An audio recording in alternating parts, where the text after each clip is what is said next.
Welcome to অগ্রগতি Anjana's kitchen and blog. নমস্কার, অগ্রগতি অঞ্জনার কিচেন অ্যান্ড ব্লগে সকলকে জানাই স্বাগত। এখন প্রচণ্ড গরম পড়েছে, আর গরমেতে হালকা পাতলা একটি ঝোলের রেসিপি নিয়ে আপনাদের সামনে শেয়ার করতে চলে আসলাম। গরমে স্পেশাল পমফ্রেট মাছ দিয়ে পাতলা ঝোলের রেসিপিটি আমি তৈরি করেছিলাম, আর সেটাই নিয়ে আপনাদের সামনে চলে আসলাম। পমফ্রেট মাছ দিয়ে পাতলা ঝোলের রেসিপিটি তৈরি করার জন্য আমি এখানে 3টি মাঝারি সাইজের পমফ্রেট মাছ নিয়েছিলাম, আর একটি বড় সাইজের আলুকে আমি এইভাবে পাতলা পাতলা করে কেটে নিয়েছিলাম। মশলার জন্য এখানে নিয়েছিলাম একদম ছোট সাইজের একটি পেঁয়াজ, হাফ টিস্পুন গোটা জিরে, 4 থেকে 5টা রসুনের দানা, সামান্য পরিমাণে আদা, 2টো কাঁচা লঙ্কা। জিরে আদা রসুনটিকে শিলপাটাতে আমি একটি মিহি পেস্ট তৈরি করে নিয়েছিলাম। অপরদিকে পমফ্রেট মাছগুলোকে নুন এবং হলুদ দিয়ে ভালো করে মাখিয়ে নিয়েছিলাম।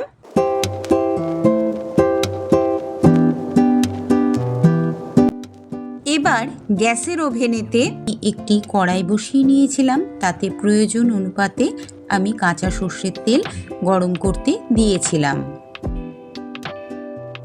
দেখুন, তেল গরম হয়ে গিয়েছে, আর এই পর্যায়ে আমি কেটে রাখা আলুগুলোকে গরম তেলের মধ্যে ছেড়ে দিয়েছিলাম।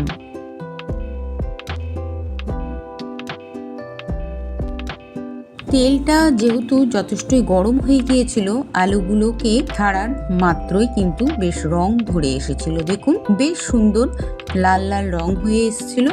এবার আমি কড়াই থেকে আলুগুলোকে তুলে নিয়েছিলাম।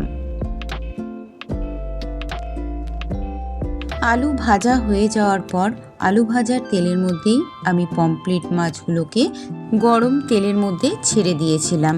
আর ছেড়ে দেবার সময় দেখুন, আমি খুন্তি দিয়ে কিন্তু এপাশ ওপাশ দুপাশই উল্টে পাল্টে ভেজে নিয়েছিলাম। এর ফলে মাছটি যখন তেলের মধ্যে ছাড়া হয়, তখন কড়াইয়ের গায়েতে অনেক মাছ আটকে গিয়ে ভেঙে যাওয়ার একটা প্রবণতা থেকে যায়। সেই কারণে এইভাবে যদি পমফ্রেট মাছ বা নরম জাতীয় মাছকে ভেজে নেওয়া যায়, তাহলে কিন্তু মাছ কড়াইতে লেগেও যাবে না এবং ভেঙেও যাবে না।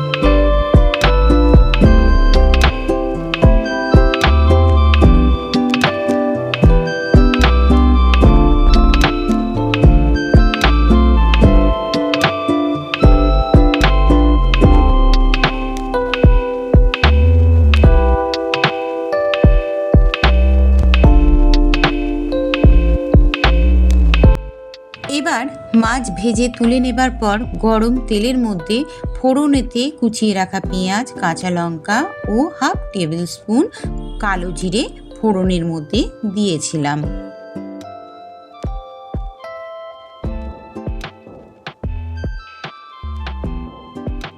ফোড়নের মশলাটিকে ভালোভাবে ভেজে নেবার পর বেটে রাখা আদা রসুন জিরে বাটাটিকে আমি এবার এই ফোড়নের মশলার মধ্যে ঢেলে দিয়েছিলাম।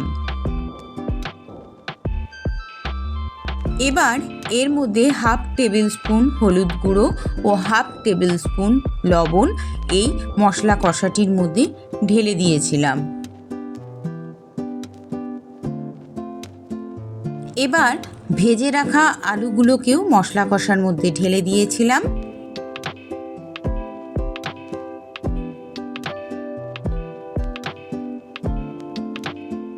খানিকক্ষণ নেড়ে চেড়ে কষিয়ে নেবার পর এবার এই মশলার মধ্যে আমি মশলা ধোয়া কিছুটা জল ঢেলে দিয়েছিলাম।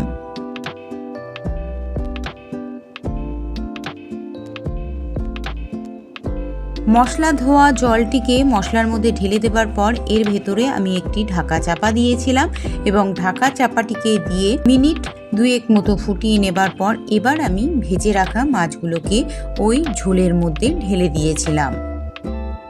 ঢাকা চাপা দিয়ে আলুগুলোকে ফোটাবার সময় যথেষ্ট ঝোল শুকিয়ে গিয়েছিল। মাছ দেওয়ার পর আরও কিছুটা জল এর মধ্যে ঢেলে আমি ফুটতে দিয়েছিলাম। ঝোলের মধ্যে মাছগুলোকে দেবার পর আবারও আমি এর মধ্যে একটি ঢাকা চাপা দিয়ে দিয়েছিলাম এবং ঢাকা চাপাটিকে দিয়ে মিনিট 3 মতন ফুটতে দিয়েছিলাম। মিনিট 3 বাদে ঢাকা চাপাটিকে খুলে নিয়েছিলাম আর দেখুন এরকমভাবে টকবক করে ফুটতে শুরু করেছিল। এখন কিন্তু অত্যাধিক পরিমাণে গরম পড়েছে আর এই গরমে হালকা পাতলা খাওয়া দাওয়া খাওয়া সকলেরই প্রয়োজন। আর সত্যি কথা বলতে কোনো কিছুই যেন এখন খেতে ইচ্ছে করছে না, তাই আমি আজকে এরকম হালকা পাতলা গরমের একটি স্পেশাল ঝোলের রেসিপি তৈরি করেছিলাম আর খেতে কিন্তু দুর্দান্ত স্বাদের হয়েছিল। আর বাড়িতে আপনারাও কিন্তু এইভাবে পমফ্রেট মাছ দিয়ে এরকম রেসিপি তৈরি করে খেয়ে দেখতে পারেন।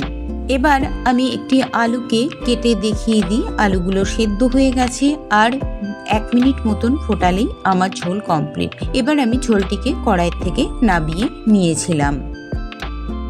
তাহলে তৈরি হয়ে গেল গরমে স্পেশাল হালকা পাতলা পমফ্রেট মাছ দিয়ে ঝোলের রেসিপি। এই রেসিপিটি অতি সাধারণ অল্প কিছু উপকরণ দিয়েই আমি তৈরি করেছিলাম। তো শরীর এবং স্বাস্থ্যের কথা মাথায় রেখে আপনারাও বাড়িতে এভাবেই আমার এই রেসিপিটিকে ফলো করে আপনারাও বাড়িতে তৈরি করে খেয়ে দেখতে পারেন। তাহলে আজকের রেসিপির ভিডিওটি আমি এখানেই শেষ করছি। পরবর্তী আবার নতুন কোনো রেসিপির ভিডিও অথবা ব্লগ ভিডিও নিয়ে হাজির হয়ে যাব। ততক্ষণের জন্য টাটা, বাই বাই।